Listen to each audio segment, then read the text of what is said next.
kasama ka. First time mo ba sa No, 100 Most Beautiful Stars? alam ko, I was here din last year eh. Ay, okay. Di ba nasa last year din ako na 100 Most? Alam ko, di ba, nasa 100 Most? Ayun. Pero hindi ako naka-attend sa press ko. Ayun, so back to back ka, napasama Yes. ka. So anong feeling mo na? Mixed emotions po. I'm very happy and I'm very honored dahil syempre, di ba, yes, it's one of the pillars pagdating sa magazine. So nagpapasalamat po ako kasi napasama ako dito and I'm very, very happy. It's amazing. It's amazing. Ayun. So, asan ang partner mo? Si Jake? Kasama rin yata si Jake. Opo, alam ko kasama rin siya and then sabi niya, pupunta rin daw siya kaya lang I don't know where he is. Ayun. So, wala pa. So, ngayon, balita ko papasok na kayo sa Luna Blanca ni Malapit Barbie. na ako. Story ka na namin bukas. Yeah. Ayun. Ang keeping tall. Story ko pa lang yung pagpasok na sa Luna Blanca. At hindi nga si Jake ang partner mo. Yun ang balita. Si Derek yata. Ay, hindi ko po alam. Hindi Basta ko alam. either Kasi Derek or si Christopher ang... meron po ako nadidinig na rumors, pero I'm not sure. Wala pang confirmation from the network sa akin na.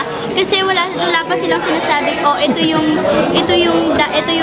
kapartner mo. Wala pa pong sinasabi sa amin like from the production, from Direct Dong, wala pa pong sinasabi. So ako, hindi ko siya masasagot na opo siya kasi wala pa rin confirmation sa akin. Ayun. Pero kahit sino, okay lang. Opo naman kasi syempre GMA yung nagbigay nun, diba? And alam ko na bibigay naman nila sa akin kung ano yung dapat para sa akin. Ayan. So handa ka na sa itim na makeup na ilalagay sa face mo, sa braso mo. Kinakaya po. Kakayanin.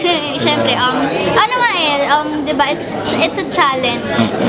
From Alice sa Alice buhok naman yung challenge. Ito naman ngayon, body makeup naman. So, ayan. So kakayanin ng Bea. Kakayanin. Why not? Hindi mo nabibig si Jake na huwag na talaga yung love team. Si Jake, kasi, syempre, mamimiss. Kasi, matagal na rin po kaming nagkasama ni Jake. And, yun nga, lagi ko sinasabi sa mga interview sa akin na at least na talaga kami sa isa't isa. So, pero wala naman ako magagawa and makikita pa rin naman po kami sa Party P.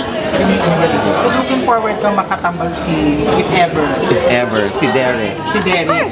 Of course, why not? Matagal na rin naman kami magkasama ni Derek and ka-triangle na rin naman namin siya sa Alice. So, diba? Why not? Parang hindi ka nahiwalay din kay Derek. Ano? Bakit ba? Na once na nililink lagi sa'yo. Ewan ko po, hindi ko alam sa GMA. Sila naman nagbibigay pa. I don't have the right naman to say na gusto ko si ganito yung kapartner ko. Wala naman eh. And si GMA lang talaga nagbibigay sa akin. So,